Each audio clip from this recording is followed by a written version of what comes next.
It's a new rise. Can somebody lift those hands? It's a new rise. I need you to speak it over your own life tonight. It's a new rise. It's a new rise. Hello, hello, hello, and welcome to the Propel Deep Dive. I'm Megan DiMartino, and I am thrilled to have you here with me and my special guest, Dr. PJ. Dr. Pastor Jeff is what that stands for. And we will go into that and everything about that as Dr. Pastor Jeff joins us. So with that, and I guess he wants to be called Dr. PJ, but we'll discuss that as well. But I want to give you a little overview of the Propel Deep Dive if you don't know about it or familiar with it. If you're on one of the social media platforms right now as it's being aired, I welcome you. I have been a business developer for the last 35 years, 2 medical grade skincare brands, Glycolique, a pioneer in result-oriented skincare, and then Novitas Spa Clinicals, which I launched in '97.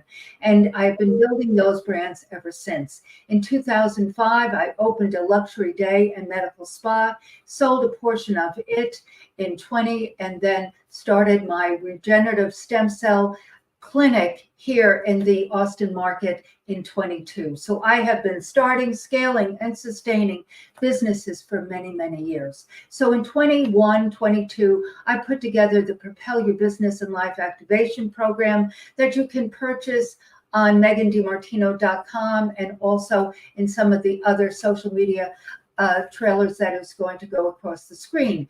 But during that season, I've been building the Propel community. And this is a no-charge community, and I just so welcome you. We have a Facebook page, but as important as that, we do so many things together. And one is our Propel Deep Dive, our Propel Daily, a nugget of inspiration and encouragement from me that you receive every day, a newsletter that I send out every week with information about starting, scaling, and sustaining the business and life of your dreams, and then notifications for things like this, the Propel Deep Dive Global that we have every Wednesday evening, and then we do summits and challenges and boot camps and all of that with other guests as well as trainings for myself.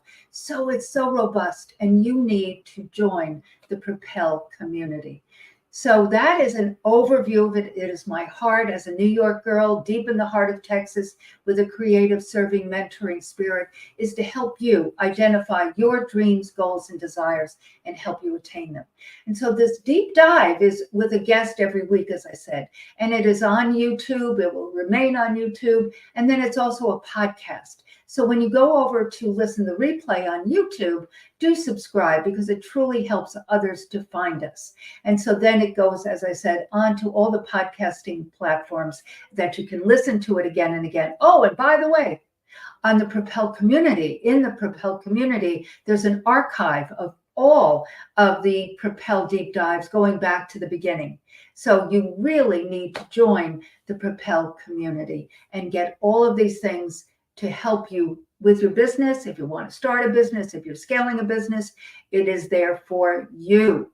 So without further ado, I'd like to introduce to you my guest, Dr. Pastor PJ. Let's before we get into this conversation, sir. So Dr. PJ, and basically P stands for pastor. Is that correct? Yes. Yes. And Jeff Moffitt is your name. And so for a long time, you've been going by Pastor PJ, correct? Well, I've been going by Pastor Jeff, and that was because I was branded Pastor Jeff on Clubhouse. I literally came on Clubhouse as Not the Rev, preparing to do comedy. I went to comedy boot camp right after COVID, and my stage name was Not the Rev. Or my stage name is Not the Rev, as in the jokes that I would tell, the response would be, "Oh no, not the Rev." And Clubhouse branded me as Pastor Jeff. I see. And I didn't even know this. Oh, wow. Okay. Now that I have the doctorate, I just decided to defy ecclesiastical protocol, which is always to have your theological title ahead of any other title. So I just went with Dr. PJ. I see. So Okay. PJ So is still, I was making it more difficult. So we're yeah, going PJ is still Pastor Jeff. Yes. So Dr. PJ, that's what we're going with, and that's what we're staying with. I do want to share before we go into a little bit about you as a human. You are the first person, you know, I've been interviewed on a lot of podcasts and summits and different things, as well as, you know, for 4 years now, 4+ years, interviewing others with my unique leaders, and then now with Propel Deep Dive. I've never been asked what I was going to wear. And so I love it that you also have a cap on. So here is, and so did you have that cap on when Angeline took our photo earlier? No, I didn't. I normally don't wear caps for interviews. However, I understand the importance, Megan, of synergy. And when I saw you with the cap on, I wore it because you know, up under that cap, there's no so I have to protect that skin in this hot weather. But I said, for synergy, I'm gonna put it on. So after we finish our time together and you know, spend a minute or so in the green room as I wrap up, I want her to take another photo of us with your cap on. So, Absolutely. Okay. Fabulous, fabulous.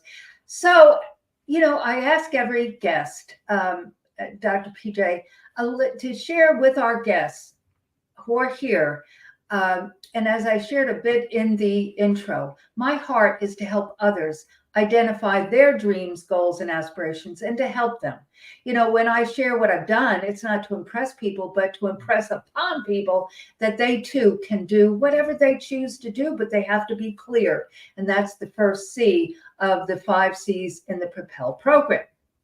So with that, we're here today to help others through your story, because we all have a story, through your story, to go to help people see that they too, maybe everyone doesn't choose to go into ministry. Okay, that's fine. But it's really what led you to that is the point of the point. So do share with us about where you were born, where you grew up, and a little bit about young Jeff Moffitt, and then your journey to where you are today.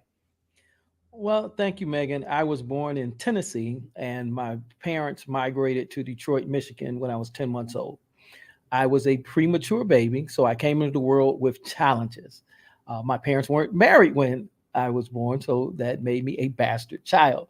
They did get married after I was born and went on to have 4 other children. So I have 4 siblings, 1 brother and 3 sisters.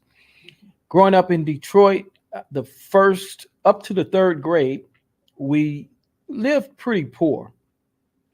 And I also had scarlet fever somewhere in elementary school before the 1st grade, between kindergarten and the 1st grade. So another challenge. My life has been filled with challenges.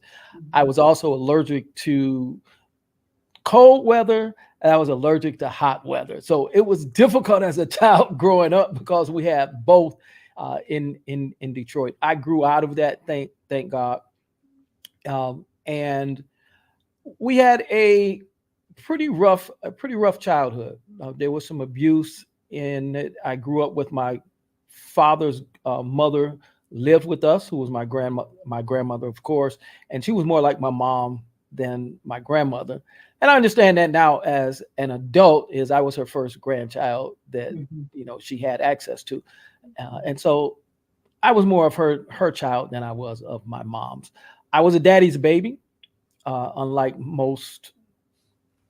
I would say the average child. I was a daddy's baby. Wherever my dad went, I wanted to go. I mean, he was my hero until he became my zero. I had some challenges in school because what I did not know then was, one, that I am a auditory learner.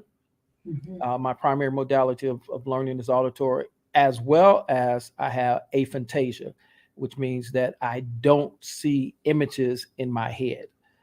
Those are 2 things that were taken for granted for most teachers in the 60s and the 70s because they did not have to take any classes on modalities of learning. So I had some challenges in translating and conceptualizing what the teachers were teaching, because I had one teacher that taught auditory in an auditory modality.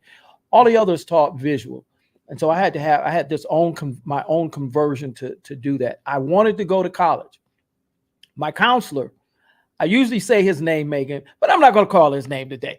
But anyway, my counselor in high school told me that I wasn't college material, so he did not help me get any of the grants that were available in the 70s. And therefore, I joined the Army. Now, Megan, I only joined the Army to get the college benefit, the GI Bill. Mm-hmm. I was going to do my time, get out, go to Michigan State, and become an accountant. I'm so glad I didn't. I didn't do that. I ended up becoming a lifer, which was is what they call careers back in the 70s. And that literally been a fight. I don't know. Well, you said you grew up in New York. In Detroit, if you said your mama, whether you was a child or an adult, that was a fight. In the military, if you had called me a lifer, that was a fight. But I ended up doing 20 years in the military. I started preaching in 1979. As a child, I wanted to be a preacher.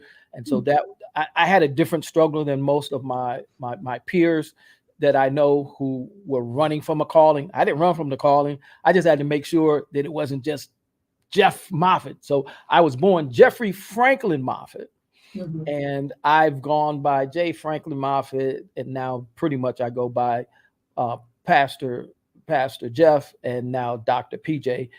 In ministry, I was known as Reverend M because I wanted to minimize me and make it more about God. So I have a lot of. Now we got to stop right here. Okay. Okay. Okay. Because I want to go back to when you were in the service, and you said, because you jumped from being, well, I have two questions about this, but you said you were going to come in and get out and do your time and go to college.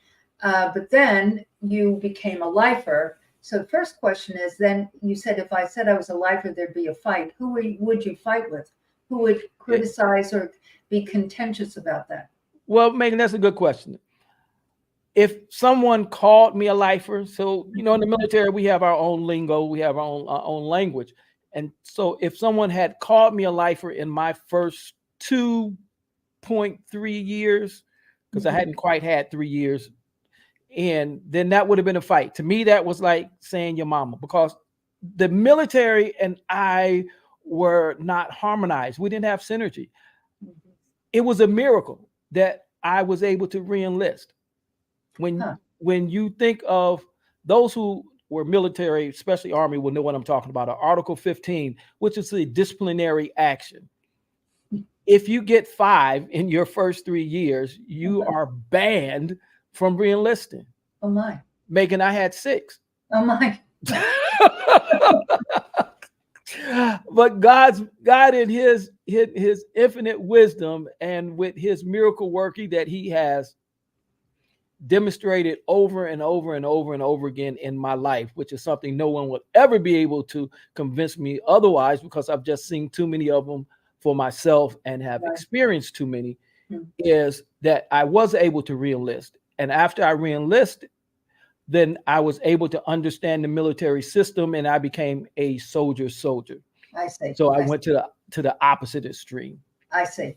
So in the beginning, you were amongst other military that were not lifers, and if you had just put that out, it would have caused this I get it, the contention.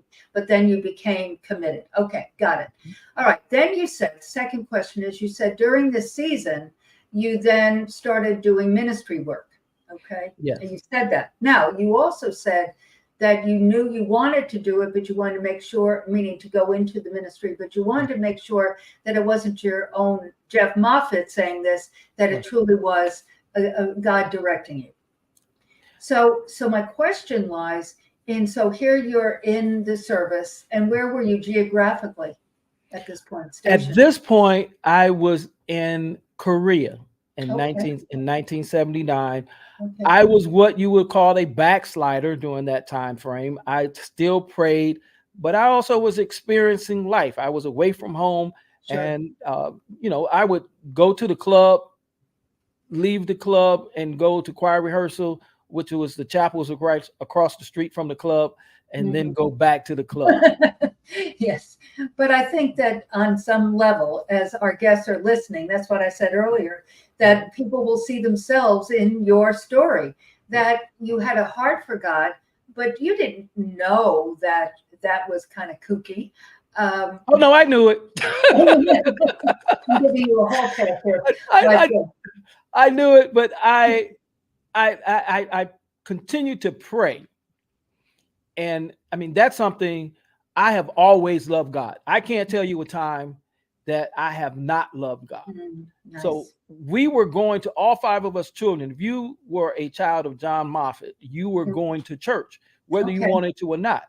I wanted to go. Unlike my siblings, for the most part, it was because when you went to church, you were in church all day. You were there for breakfast, Right. you were there for dinner, and then you were there before, sometimes at bedtime. It was an all day thing All day on there. Sundays. Right. But Right. it's something that I was born with. So Right. that's the only way that I can explain it, is I've always loved God and had this connection. I was just kind of out of fellowship and enjoying the benefit of being young and free and independent and experiencing things that my father did not allow us to experience. Sure. And also you were in a foreign country, which is absolutely, Yes. exciting and unique, and exploring what the country was about. So I get that too.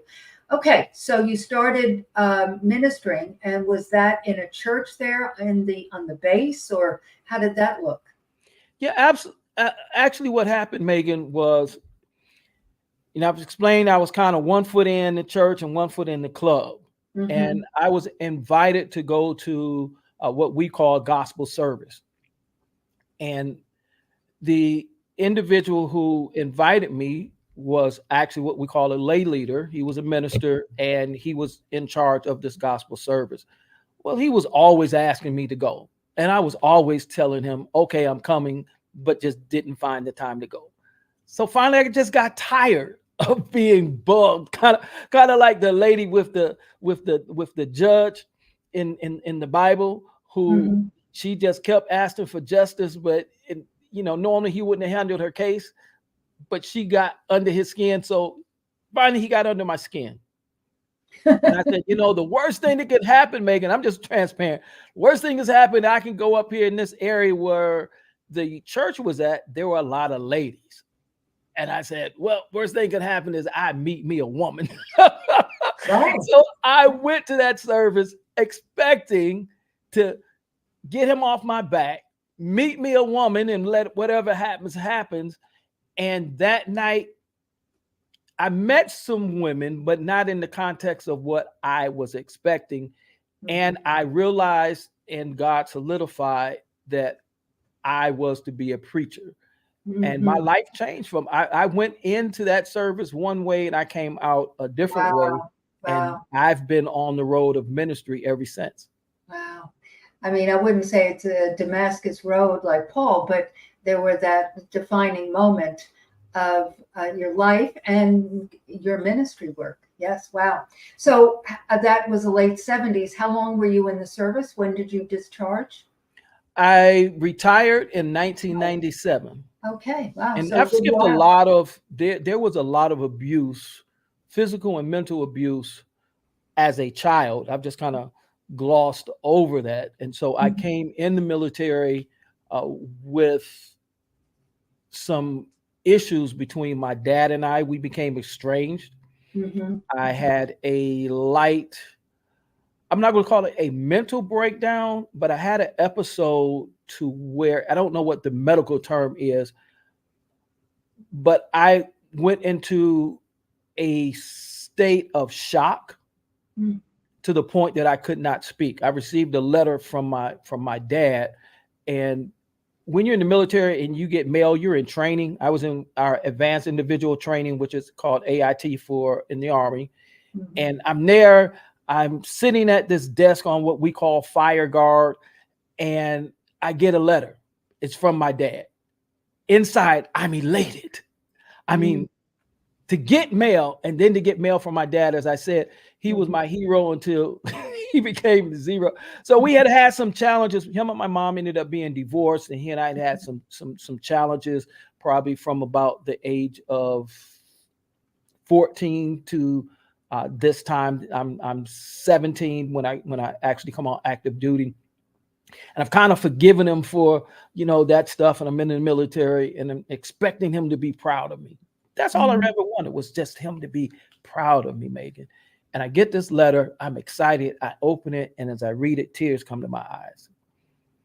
And he's telling me how disappointed he is in me that I joined the military. Oh my. And I went into this state. I couldn't even talk. All I could do was just tears rolling down my eyes. They sent me to the chaplain. And, I had to nod my head to answer his questions. And the chaplain was asking me, did I want to get out of the military? And I'm like, and so I want your audience to understand that my life has been filled with challenges. I have had things that happened in my life that some people would turn their back on God. And one of the things that I've never done, I've never blamed God for anything that I've gone through. I've always kept that faith and respect and reverence for him, and understand that what people do is not what God does. What my dad did was not what God does. What my mom does is not what God does. God is God and people are people. God loves us and makes no mistakes. People, they love us in the capacity that they understand love. And they make mistakes. The beauty of that is that when we have God, we're able to forgive. Amen. And so that brought me up to that point. My life literally changed. It was like I walked out of one door into another door, from one trajectory to another trajectory. My military career changed. My mindset was shifted to a new mind, began to unfold in a much better way than it had unfolded. Wow. Those moments, those defining moments that God has and knows. Well, first off, Jeremiah 29:11, our plans for our life. And we make those choices and take those roads less traveled that shouldn't be traveled. But again, like you've said throughout, that those roads that maybe created more disconnection with God, or a rockier road, you learn from. And you have that point of reference, and you're able to have that aha moment, and when you're ready to receive it. Because, one of the 5th C in the Propel program is compassion. And, obviously, you're speaking about your father and so forth. Forgiveness is important, and compassion for others is important. But that C really, Dr. PJ, is about compassion for yourself, because we make so many mistakes. But yet, that is a word, a mistake. Mistaken, misstep, miss whatever. But I look at so many of my quote unquote mistakes as really, I didn't know, because you don't know what you don't know. And also, if you don't know, then the only way you know is by experiencing it. So it's applied learning. You are doing it day in and day out. So that is one of the things I love about God, is I look at all of us. I'm talking about the human race, not just you and I. But it's like, oh my God, these people, when are they going together? But that's not God. God is just all love, Yes. So and so with that, compassion for yourself, the moment in time that, and then you integrated your ministry work with your full-time, military work. And wow, I can only imagine how fruitful all of that was. So when you were not in the military, and that next step, did you did you go to? Oh, you obviously went to college. Yes. So tell us after military, what did your life look like? Well, let me bring you up to that. Mm-hmm. When I attended this service, the challenge was that I grew up to the third grade Nazarene, and from the third grade into the time I came to the military, apostolic. Well, the pastor of this service was Pentecostal. Mm. And under the apostolic, I had already been saved. I'd already been baptized. But this new pastor says, oh, you're not saved. None of that. You wasn't baptized right. So I had this challenge. And that challenge was Jeffrey Franklin Moffat just wanted to go to heaven. Mm-hmm. I don't know who was right. Mm-hmm. Was my pastor that I grew up under correct? Or was this new pastor that I just met in the military, was he correct? Mm-hmm. Obviously, Megan, both of them could not be right. Mm-hmm. The reason I share that is because my love for studying the Bible, studying theology, studying religion, and getting as close to God as I can get came from that trauma. It was traumatic because here I was 17, been in church all of my life. I knew I was saved. Mm-hmm. And this man to tell me, no, all that stuff you did, you didn't do it right. So you got to do it all over again. Oh, Well, wow. of course I did it over again, because but then I started thinking, Mm-hmm. here are two different representations of what it takes Wow. Oh, this is powerful. to see God. Mm-hmm. Obviously, again, both of them can't be right. I just want to be right. I want to pursue the one that's right. Mm-hmm. I don't want the counterfeit if one of them is a counterfeit. Mm-hmm. And that started my quest of what I now call conversations with God. Mm-hmm. Now, I didn't start conversations with God until I was in Afghanistan, Mm-hmm. but I started praying, and God took me on a path. It was a rocky path. It was a challenging path. It was a path of, I'm going to call it prophesying. They called it prophesying, which resulted in me marrying someone when I was already engaged to someone else. And so I did not think at the time of the hurt that I caused on my fiance that I was engaged to, Mm-hmm. because these people at this church said God said no, and God said to marry someone else. Mm-hmm. Well, at that point in my Christian growth and spirituality, if God said it, I believe it. And I could not believe, Megan, that anybody would lie on God. Mm-hmm. Oh, was I wrong? Oh, was I wrong? And God allowed me to learn his voice for myself Mm-hmm. through this prophet marriage that I stayed in for 8.5 years, Mm-hmm. and ended up dealing with domestic violence. And so men don't talk about that a lot.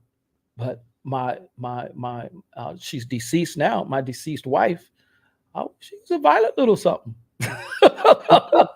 You know, wasn't nothing for me to get something thrown at me. Right. She was 10 years my senior. So I share that so you can understand that road. Now, in the military, I became a lay leader in several places: Honduras, Africa, let's see where I was at, Germany, Korea, Honduras, Panama. I've preached and pastored all over the world throughout the military, up through 97, and also after 97 is when I retired. I became a contractor. And so I did 18.5 years as a contractor, supporting the military, and became a lay leader in those areas where I was a satellite engineer. And in those areas that I had my regular job, I also pastored a military gospel service. Wow. Well, yeah, I know quite a few people because I'm here near Fort Hood, and there are a lot of folks that retire from the military and become contractors. Yeah, and That's my first duty station. yeah. Oh, really? Oh, really? Fort Hood, Texas. Yes, that Oh, was my wow. first duty station. Well, we would have been neighbors at that time if I'd been here back in the day. Wow. Okay. So there, all of those years, and um, what's the word I want? And not entwining, but the essence of your calling with your lay job, Mhm. and but you stayed very focused always on your ministry work. So it wasn't the other way around. It was your ministry work working with Right. your career work. It's very, very, very powerful. And so you now live in Atlanta, Georgia. Is that correct? Augusta, Georgia. Augusta. And so how did you get to Augusta, Georgia? I ended up in Augusta, Georgia after my second tour Hmm. in Korea. So 10 years difference between my time that I'm in Korea. Hmm. And this time when I went, I knew that I was saved, and I knew what I was supposed to be doing, and I Hmm. ministered there, and I was sent from Korea in '97 to Fort Gordon, and I became an instructor, Hmm. and it's where I met my current wife at. Hmm. And so there you guys reside. And so you mentioned earlier about in the beginning of when we started um, chatting, you shared about a little bit about Clubhouse and an audio app that was introduced at the end of 2020 Right. in the really very confusing time of COVID Mhm. and the lockdowns and all of that. And so many of us, you and I, met through Clubhouse, which is an audio app. You do not see the person, you hear the person. Correct. And so, like you shared, that you came into Clubhouse, and where there were different rooms, as they were called, and you went into several of these rooms, and I met you in Breakfast with Champions and Yeah. at Glen Lundy, and so many of us met during that season, um, and that how your name became what it became, and you shared that earlier, but you shared about the comedy piece, which Yeah. I never knew any of that because obviously I didn't meet you in the beginning when people told me your name. Yes. It's like Jacob right there, right? And so, with that said, share with our guests, not the Clubhouse piece yet, but how did the comedy piece come into here? Now you retired, you are doing your military work, but as a consultant, and also your ministry work. How did that come in? The comedy come into it? Well, as you shared, 2020, end of 2020, Clubhouse started, and we were into the pandemic. I was under coaching with a friend of mine that I was actually worked with in Afghanistan, named Derek Harper. I learned about Clubhouse through Derek Harper, Mhm. and I came on, like I said, not wanting to do church, preparing for that transition of pastoring to stand up comedy. And as I said, my handle was not the Rev. Now, Megan, I am a lifetime student.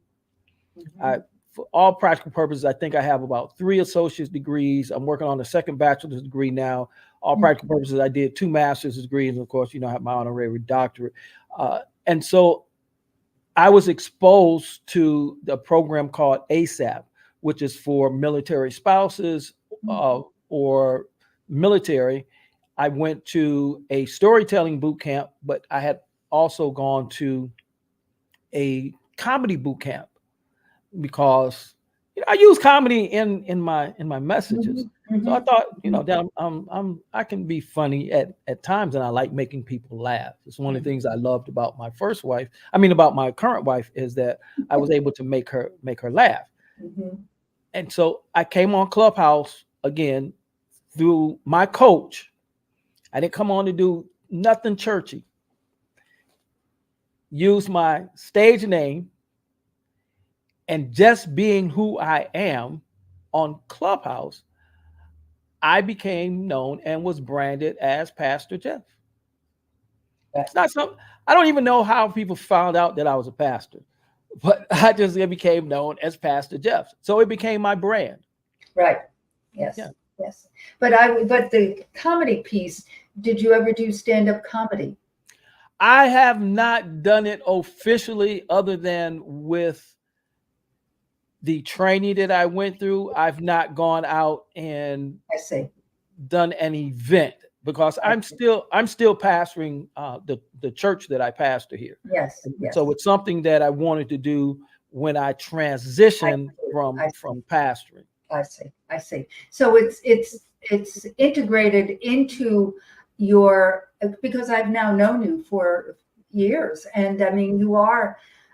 I'm not saying a slapstick comedian, but meaning that you have a mirth about you. You have a joy, joie de vivre, as they say. Just the Yes, fact, yes, what I wearing. So, and put the cap on as well. But anyhow, but that is part of your essence. it That is, is. it is absolutely. So now, like you said, you are a lifelong student and you have many degrees. My friend, Dr. Clarice Fluid, I heard her say this recently. She's you can find her on YouTube. You should look her up, Dr. PJ. She is as her moniker on YouTube is, "Hello, I'm Dr. Clarice Fluid, and I'm your supernatural life coach." So she is, she is a speaker and a trainer and a coach, but she is 84 years of age, beautiful, beautiful gal. But she's been on stages with Les Brown and on for years and years, and Zig Ziglar and many, many. But the point is that she said, "I have more degrees than the thermometer." I don't know if I had that many yet, but if God allows me to live long enough, Oh, I think I'm you I'm might. going to I think continue you to go might to take school. Dr. Clarice's line there, Yes, because yes, as you yes. said, you have associate's degrees and masters and so forth. So I think you and Dr. Clarice are, cut from the same cloth there. So, so about, I don't know how long ago this was, but maybe a year plus, I heard you starting to speak about getting your doctorate. Tell us a little bit about that. Well, my doctorate is an honorary doctorate, and it's in humanitarianism and philanthropy, which is something that I have been doing since 1979. Hmm. And as an award, it was something I don't often toot my own horn. And once I was put in for the award, I also received the Presidential Lifetime Achievement Award for volunteerism. And again, those things for me really weren't big deals. It was nice, but it wasn't something that I was super excited about. And I really didn't process the magnitude of it, as well as I was honored. Our graduating class, while the degree is not from Morehouse, our graduating class was at Morehouse Chapel in Atlanta, Georgia, the historic Morehouse. Hmm. It was Felicia Shakespeare who, that caused me to realize the magnitude of being able to say I graduated at Morehouse, Yes. and to understand the brevity Hmm. of the honorary doctorate. Now, people have been calling me Dr. Moffat or Dr. Jeff, Dr. something for over a decade. Hmm. That's just how I carry myself. And as a life learner, Hmm. I'm always in some type of training. Yeah. I'm a somatic therapy coach. I'm a NLP, neuro linguistic programming practitioner. I mean, I have so many trainings. I don't even hang these things up on the wall. They just collect once Right. once I'm done with them. Right. And so that was the journey for that. We graduated, and sometimes I talk to in third person, and I'm not a narcissist. Some say that's what narcissists do. It's kind of my humor for me, myself, and I. Mhm. But we graduated 3 weeks ago now, Mhm. and I've put some pictures out. We had Seen them. Beautiful. some pretty big celebrities. We had a King Yahweh who was in our class, Jacqueline Kerr, who is a gospel singer, who was in our class. I was honored to be able to take a picture with her. Several other celebrities were in our class. So that was the road to that. And I'm embracing that now, Dr. PJ. I can be called that legally and Right. not just based off of Right. my character and Right. Like a rap singer, doctor. Yes, Right. yes.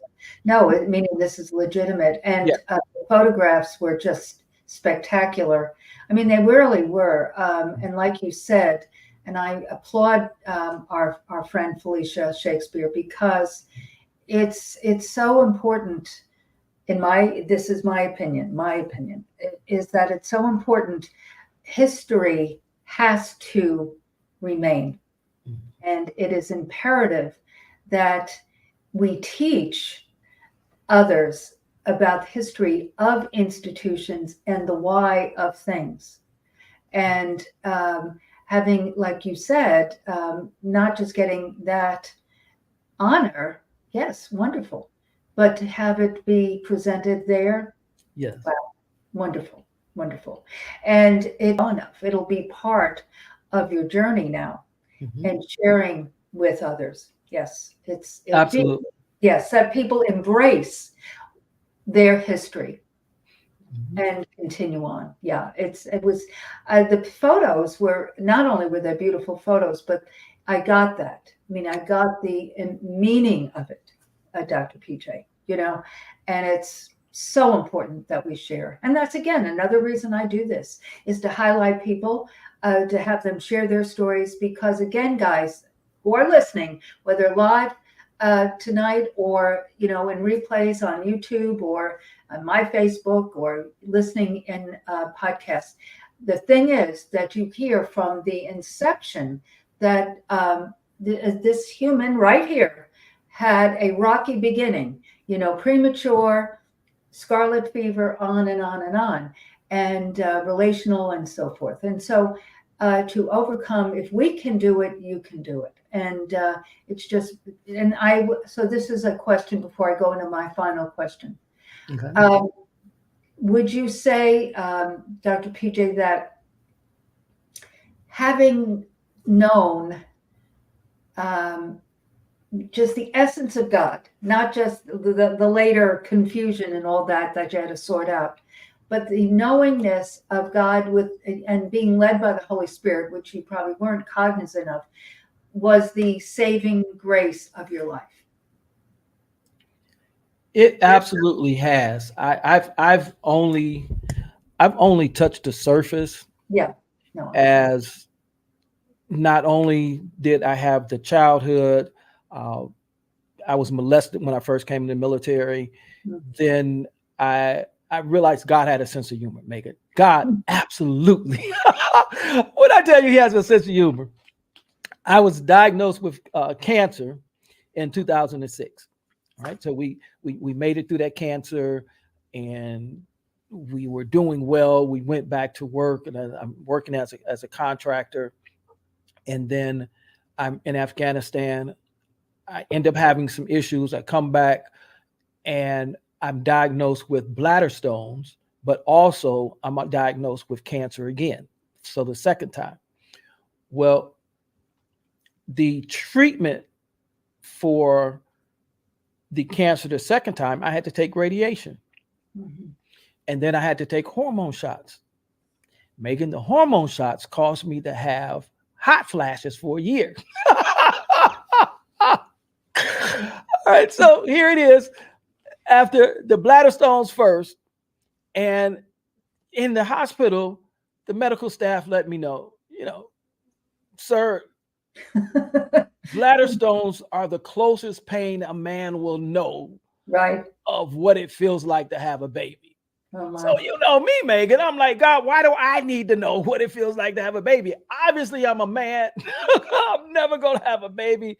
Why Right. do I need to know that pain? And almost as God's answer says, oh, really? You want to know why that? So now you're gonna get hot flashes for a year. So I'll literally be at church preaching and I'd have to ask, okay, is it hot in here or am I having a hot flash? So it's like, give me a minute. But God he's been so good. I'm cancer free from that. I've been if I tell you all this, Megan, I'm diagnosed with sarcoidosis. I'm diagnosed with sleep apnea, diagnosed with narcolepsy. I mean, the doctors just diagnosed me with all kind of stuff.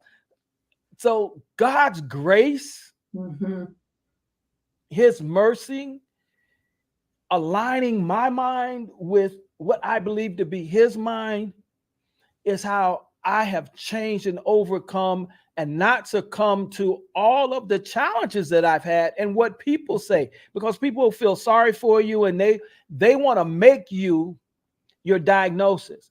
And so you notice I use the word, I've been diagnosed with these things. I'm not in denial. Do I have challenges from them from time to time? Absolutely. But what do I tell myself? What do I tell my subconscious mind? I tell myself I'm becoming what God wants me to do. If my knee starts to operate in the way that wasn't intended to, I say my knee is going to operate the way God intended it to operate. I'm not claiming any of the diagnosis, but I'm not in denial, if that makes sense to you. Well, we could do a whole. See, you got me excited here. Now you're in my wheelhouse in the regenerative medicine and wellness. So yes, we could talk about that, because again, it's not about claiming it. That's a very powerful advice for people, because words are powerful. Life and death is the power of the tongue, and we must be very, very cautious about how we speak about ourselves. And we could talk about that. Speaking in third person. With that said, as you're talking, I'm thinking about the Trinity: God the Father, Son, and Holy Spirit. And they're all part of us. And so so again, that'll be a whole other discussion, a whole other. Megan, I like to say this, and it probably freaks some people out. But I'm absolutely okay with having an alien inside of me. Well, I can't agree or disagree with that, but meaning if it's from God, like the Paraclete, the Holy Spirit, that's it fits the definition. Oh, I see what you mean. Okay, of an alien. And so the Holy Spirit is my guide. The Holy Spirit is my teacher. I'm led by definition. That's an alien. That's something that I was not born with, and I've allowed it to take over my body. Oh, I love that. And so, I just have this quirky sense of humor. One of the things I want to say to your listeners is just because the doctors diagnose you with something, the reason they call it a practice is because they're always practicing. Don't let their practice persuade you to own what they're learning and practicing. The diagnosis is okay as a diagnosis, but I'm not claiming it. I'm not going to say I have. There's only one thing that I claim, Megan, and that is the aphantasia. And the reason I claim the aphantasia is that it has served me and continues to serve me very well as a pastor and as a man. And repeat, that was what you spoke about when you were in school. Explain that again, please. So aphantasia, those is only 3% of the population that have aphantasia. And we're not able, when you say imagine in your mind, we don't imagine images, we conceptualize, which is difficult for people to understand because 97% of the population are visual and they have images. So they assume that everybody else does. So I would have a fit in school, when the teacher would say, close your eyes and Mm. imagine blah, blah, blah, blah, blah. Well, PJ could not, I just see little dots. Or I'd go to sleep. Probably Because so, I didn't know that I had narcolepsy. So I'd either go to sleep or I didn't see it. And the teachers thought, I'm gonna use a word my grandmother used, that I was just being impotent. But literally, I don't see images Right. when So I'm awake. check it. Now I dream in live living color, Interesting. and in a state between dreaming and being fully conscious, I can see visions. Interesting. Wow. So, like you said, though, this condition has held you in good stead because you conceptualize, and you can go into the need of someone and just kind of conceptualize it. Or if you're looking to go on a vacation, you conceptualize. It's like a chessboard. You conceptualize it. Yes. Now, it also helps me, if I can share this with you men. Please. Most men Mm-hmm. have had some introduction to pornography. And it becomes, especially for Christian men, it becomes a real challenge. And that's because seeing people say that you can't unsee what you already saw. Mm. With aphantasia, Hmm. my mind absolutely unsees everything that I see. Wow. And so when I was a young man and I had my experiences with pornography, because of aphantasia, it was just that moment. I don't see any of those images in my brain anymore. Wow. So it serves me Mm-hmm. I see it. as a man. I see it. And Wow. if I being in the military, having Mhm. gone to war, anything that I see that's horrific, when I'm conscious, I don't see it again. Now, I may see it in a dream, Mm-hmm. but I don't see it when I'm conscious. Wow. A lot of stuff here that we will unpack at another time. I mean, my brain is going. I have a question about that, but we're running out of time here. With that, I ask my guests to wrap as we wrap this up, which fits into what we're speaking about right here. Because you've spoken about so many things, but the essence is service. With that, I'm sure you have heard of 3 Feet from Gold, the book by Sharon Lecter and Greg Reed, if not read it. Not to discuss the whole premise of it, but it is a fiction. With that, Sharon writes in it, throughout it, her success formula. Now, Sharon, is a masterful writer and a trainer and teacher and a brilliant woman. I'm not going to go through her whole success formula, but there's 2 pieces to it. One is, what is your passion, and what is your purpose? Sharon Lecter is a absolutely brilliant writer. Mm-hmm. And her success formula has been proven. As they say, the proof is in the pudding of her success. Truth. My passion is educating those I am blessed to come in contact with and that will receive it, educating them in the Word of God to a point that they're able to make a conscious decision on what they will do with their life. Wow. My purpose is to leave this world in a better shape than it was in when I was born. And that is accomplished by the conversations that I hold. It's accomplished by having clarity. My 5 C's of having clarity, having the confidence that as I share and as I learn, that what I do is not in vain, to be committed to it. I've been doing this since 1979. And I'm one who gets bored with stuff pretty quick. but here it is. I've been doing this thing since 1979. And if I stop pastoring as a pastor of a church, I won't stop this. I'll just do it in a different capacity. Exactly. Then having consistency. That's what I'm saying. Since 79, I've been consistent with this. And then from the best of my ability is to have the mind of Christ, to have the compassion of Christ, to have the spirit of Christ, and to teach what I believe is truth and allow others to process that. One of the things I share in my messages, if you're not willing to read for yourself, if you're not willing to research for yourself, if you're not willing to reason for yourself, not willing to process the information Dr. PJ is going to share with you for yourself, and if you don't want to take responsibility for your own spiritual growth, my message is not for you. Stick around and listen to it. But I encourage others to absolutely read for themselves, research for themselves, reason for themselves, process information for themselves, because everything I share is not applied to each person the same way. And then know that is your responsibility for your spiritual growth, not mine and nobody else's. It's on you. That's my passion and that's my purpose. Wow. Well, we're very aligned.